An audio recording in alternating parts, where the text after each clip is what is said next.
سے پہلی بات یہ ہے کہ ہمیں اپنی گیدرنگ پر غور و فکر کرنا ہے۔ گیدرنگ کو دیکھنا ہے ہمارا اٹھنا بیٹھنا چلنا پھرنا کن لوگوں کے ساتھ ہے۔ اللہ کے نبی صلی اللہ علیہ وآلہ وسلم کا فرمان مبارک ہے المرء علی دین خلیل فلینظر احدکم من یخالل۔ دوست کے دین پر ہوتا ہے، اب تم خوب غور و فکر کرو کہ تمہاری دوستی کس کے ساتھ ہے۔ دوست کے دین پر ہوتا ہے، اب تم خوب غور و فکر کرو کہ تمہاری دوستی کس کے ساتھ ہے۔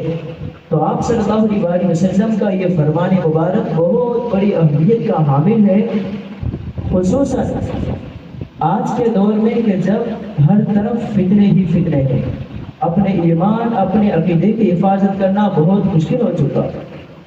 ایسا نہ ہو کہ کل قیامت کے دن پھر اللہ تعالیٰ کی بارگاہ میں ہم حسرت سے کہیں یا لیتنی لم اتخذ فلانا خلیلا، کاش میں فلاں کو دوست نہ بنا تھا، اس نے تو مجھے بدعقیدہ بدبخت بنا دیا، دشمنان صحابہ و اہل بیت بنا دیا، دشمنان اولیاء بنا دیا، دشمن ولی بنا دیا۔ کہیں ایسا نہ ہو۔ اور پھر حدیث پاک میں فرمایا المرء من احب، جو جس کے ساتھ دنیا میں دوستی رکھتا ہے کل قیامت کے دن وہ اسی کے ساتھ ہوگا۔ اب خوب غور و فکر کرنا ہے کہ آج ہمارا بیٹھنا ہماری گیدرنگ کن لوگوں کے ساتھ ہے، اور کل قیامت کے دن انہی کے ساتھ ہم اٹھائے جائیں گے۔ تو سب سے پہلے ہمیں اس چیز پر غور و فکر کرنا ہے۔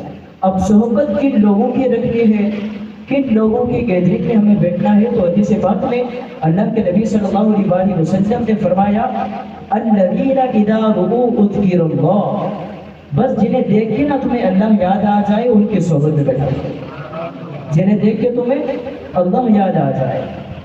پہلی بات یہ